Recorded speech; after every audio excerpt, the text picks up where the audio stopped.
Let's read together The Interpreters by Soyinka, by the winner of the 1986 Nobel Prize.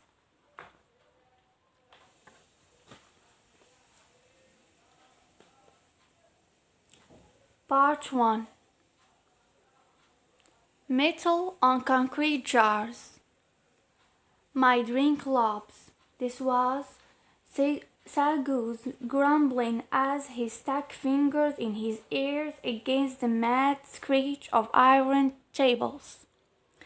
Then his neck was nearly snapped as Dinwall leapt up and Sagu's head dangled in the void where her lap had been.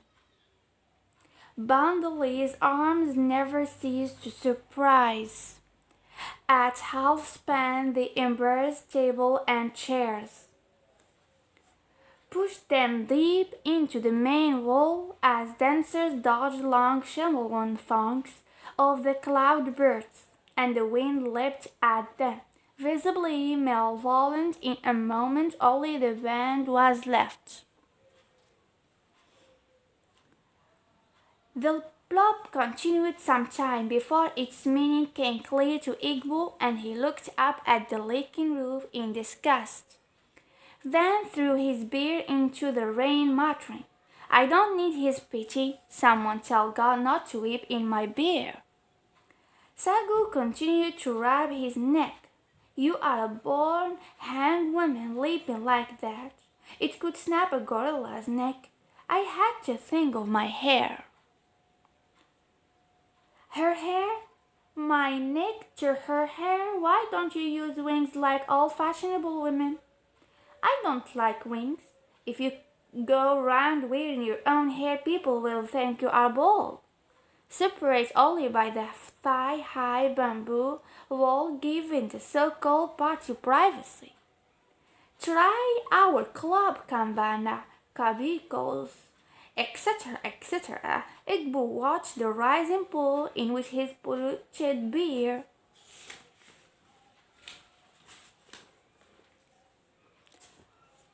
solved in froth. A last struggle of white clung stubbornly to the bamboo, rising with the water. The rest thinned fast under the direct whipping of the roof. "Well, I made a choice. I can't complain." Bundley looked up at him. "Oh, I was only having a chat with me and this talkative puddle." Two puddles claved the still water of the creek, and the canoe trailed behind it in a silent groove between gnarled tiers of mangrove. It was dead ere they came to a spot where an old rusted cannon showed above the water. It built a faded photo of the past with rotting cannon hulks along the bank. But the link was spurious. The paddler slowed down and held the boat against the cannon. Egbo put his hand in the water and dropped his eyes down the brackish stillness, down the dark depths to its bed of mud. He looked reposed, wholly withdrawn. "Perhaps you have guessed. My parents drowned at this spot." The cannon began to move off. "Your shiny sagas would say that it is a lie, of course. How can I say my parents died at this spot when it isn't the same water here today as was here last year, or even yesterday, or a moment ago when I spoke? Anyway, my grandfather is no philosopher. He boiled the cannon there to mark the spot. And so my parents died at that spot." They inclined their heads away from him, not knowing what to say. From the receding cannon a quizzical grab emerged, seemed to stretch its claws in the sun, and slipped over the edge, making a soft hole in the water. Mud skippers, the color of the water line, the cannon's hulks, tenants of once proud war cannons, the mangrove arches spread seemingly endless, and Kola broke the silence, saying, "Mangrove depresses me." "Me too," said Igbo. "I suppose I can never wholly escape water, but I do not love things of death. I remember when I was in Oshogbo, I loved Ocean Grove and would lie there for hours listening at the edge of the water. It has a quality of these parts of the Greeks, peaceful and comforting. I would lie there convinced that my parents would rise from the water and speak to me. That they had turned into warmen and wife I had no doubt, so I expected they would appear wherever the conditions were right. And ocean had the same overhanging grayness. So night after night I went and called to them and placed my ear against the water, on the line of water against the bank. He laughed. I only got beaten for my pains. My guardian though thought I had become an ocean follower. What should I ask you I would have for ocean? He trailed his hand in the water as he went pulling up lettuce and plaiting the long whitened root strands.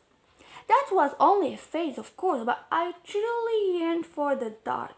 I loved life to be still mysterious. I took my books down there to read during the holiday. But later I began to go further down towards the old suspension bridge where the water ran freely over rocks and white sand, and there was sunshine. There was depth also in that turbulence. At least I fell down into darkness from an unfettered sky. It was so different from the grove where depth swamped me. At the bridge it was elusive. You had to pierce it, around like a bird. He felt a sudden calm with frustration and some embarrassment, wishing now more than ever to emerge plain and ambiguous. I'm trying to explain why memories don't hold me. I have made no pilgrimage to this place since my parents died. Occasionally, my aunt brought me here, of course, just to tell the old man I was still alive. The last time I was 14, and I wish it were still the last time. Bundley was frowning, and Igbo noticed. "Why do you frown?" Bundley merely shook his head. "You don't agree. Secondly, what do you say?